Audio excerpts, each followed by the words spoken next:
The Safavid Empire was founded by the descendants of Sheikh Safiuddin of Ardabil, head of Sufi order, the Safawiya.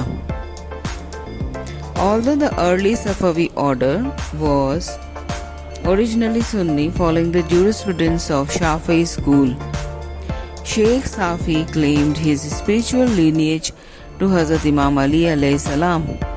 According to the sources, most of the people of Ardabil became murids of the Sheikh.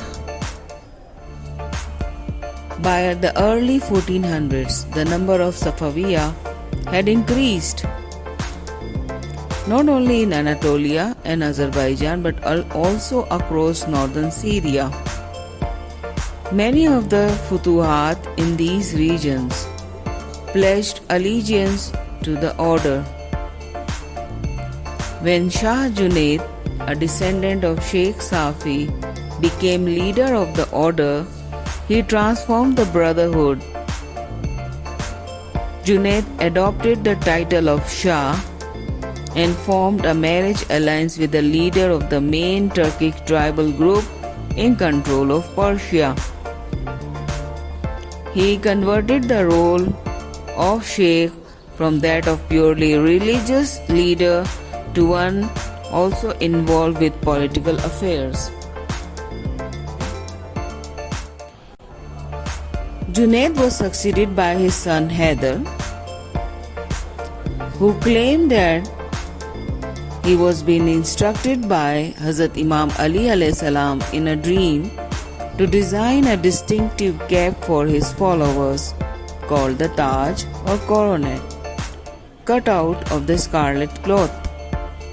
This cap had 12 points, commemorating the 12 Imams of the Isnashari Shias. As a result, the Safawiya Sufi soldiers became known as Qizilbash, Redheads. The Qizilbash, who were mainly Turkic people, regarded Shah Haider as a special emissary from God. Shah Haider was succeeded by his young son Shah Ismail. In 1499, Ismail raised an army in Syria and Asia Minor and began to fight for control of the region. Having defeated most of the tribal confederation, he entered Tabriz in 1501 and declared himself the ruler. Ismail took on the title of Badshah, Great King. Soon after capturing Tabriz, Ismail announced that Isnashari, 12er Shiism, would be the official religion of his realm, and that all of his subjects were required to profess it. Many of his Sunni subjects fled towards Indian subcontinent or Ottoman territory. Over the next 10 years, Ismail and his followers conquered the rest of the Persia and founded the Safavid Empire. By the age of 23, Shah Ismail was the ruler of the roughly size of former Ilkhanid Empire.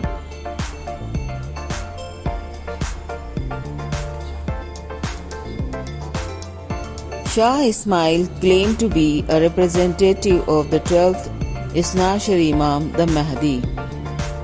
His claim appealed to many with 12er Shi'i sentiments and those with messianic tendencies. Shah Ismail also composed more than 200 poems in the local dialects, referring his poetry to Imam Ali alayhi salam. Shah Ismail's claims of mystical powers had much in common with the Sufi Bakhtishi and Alawi groups, and appealed to many of the Turkic tribes in these lands. They pledged allegiance to him, hoping to gain from their alliance with him. The followers of Shah Ismail posed a real threat to the authority of Ottoman Empire. Not long after Shah Ismail rise to power, a number of Qizilbash rebellions, some of which were instigated by the Safavid, took place throughout Anatolia. Shah Ismail wanted to expand the boundaries of his territory towards the west. So he came with a continual conflict with Ottoman Empire and Uzbek Khanate in Transoxania. Ismail eventually succeeded in driving the Uzbek Confederation out of Khorasan and restoring ancient Persian boundaries along the Amu Darya, the Oxus River. The Ottoman ruler Selim I, fearing that the Safavids would take control over his land, he went on a war against Shah Ismail. This war or battle is called the Battle of Chaldiran. The Ottoman and the Safavid forces met at the plain of Chaldiran on 23rd August 1514. The Ottomans used gunpowder weapon and had superior number. Thus Safavid forces were thrown back.